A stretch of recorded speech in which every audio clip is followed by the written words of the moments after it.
All right, class. I'm writing my GEMDIS so I remember my order of operations here. Just a refresher.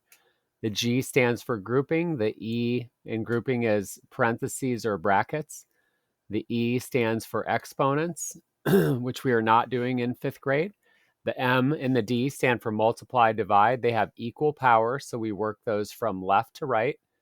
And then we have AS for add, subtract, which after we've done everything else, add, subtract also has equal power, and adding and subtracting have equal power.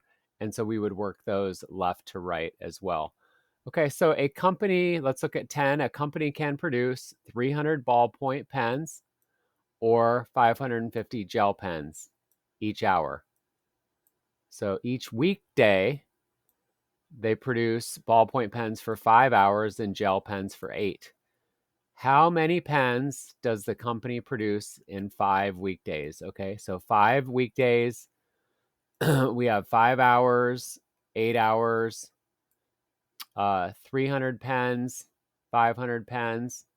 Okay, so we have pens over here, and then time, and then days. Okay, so what we need to do is come up with an expression that works for this. Okay, so I know we have 5 weekdays. Okay, that means we're going to need to figure out what they make per day and then make that, we're going to need to multiply that by 5. So let's go ahead and put our 5 times, our 5 times right here. And then I already see the need for brackets. So 5 times 300, that's our ballpoint. And they make ballpoints for 5 hours, 300 times 5. Okay, they want to know how many they produce, not how many more of one than the other. So we're going to add these. Okay, and they're going to produce 550 gel pens for 8 hours. Okay, for 8 hours. Okay, so we have our pens times our hours. That'll give us how many pens they make in a day. Okay, let's go ahead and take a look at what we need to do first. We need to do these two things first before we can go beyond that. So 300 times 5, everybody. Well, 3 times 5 is 15. So 3 times 5 is 15. And then I would have 2 zeros left here. So 3 times 5 would be 15 plus 2 zeros. So I know that that's 1,500. Remember, I've shown you these tricks for mental math in class. Let's look at, can we do 550 times 8 as mental math? Well, we can do, we know that 8 times 5 is 40, right? So we know that 8 times 5 is 40. But let's go ahead. This one's a little trickier. Let's go ahead and do 550. We'll do it up here on the top.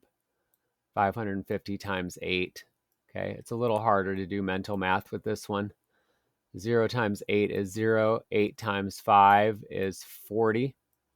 Put down my 0, carry a 4. And 5 times 8 is 40, plus 4 is 44. So that is 4,400 over here. Okay, and we have 1,500 here. Put a box around those. So we have now 1,500 plus 4,400, which happens to be 5,900. 5,900, right? But we're not finished yet.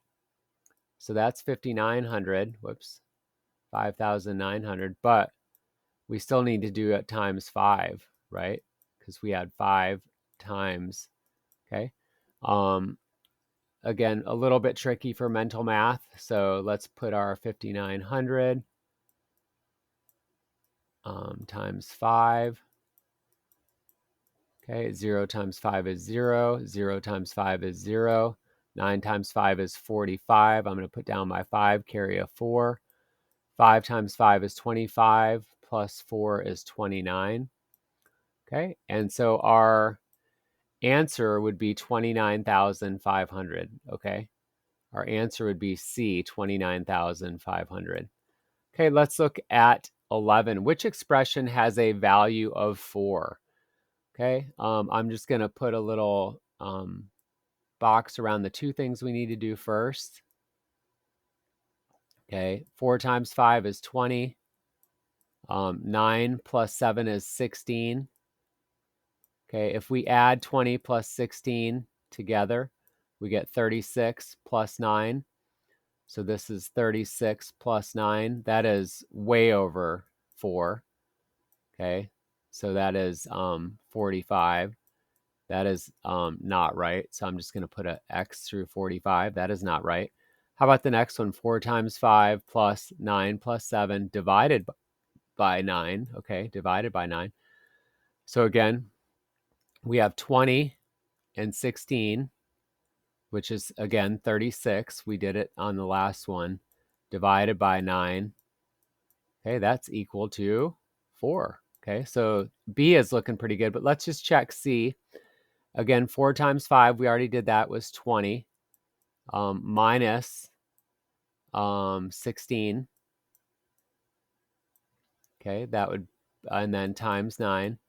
Okay, so 20 minus 16 is 4 times 9.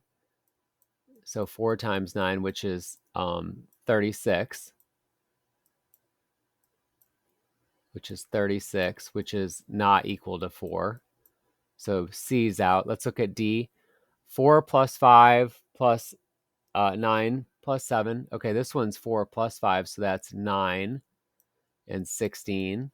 Okay, if I box those, 9, 16. Okay, 9 plus 16 is 25 minus 9.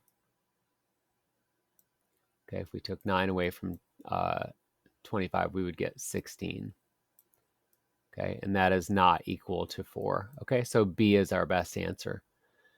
All right, class, again, you should work through each one just to make sure, even if you get the answer early, because what if you read the question wrong? It's always best to double check your work. All right, class, thank you. I'll be back with some more order of operations and grouping. Thank you.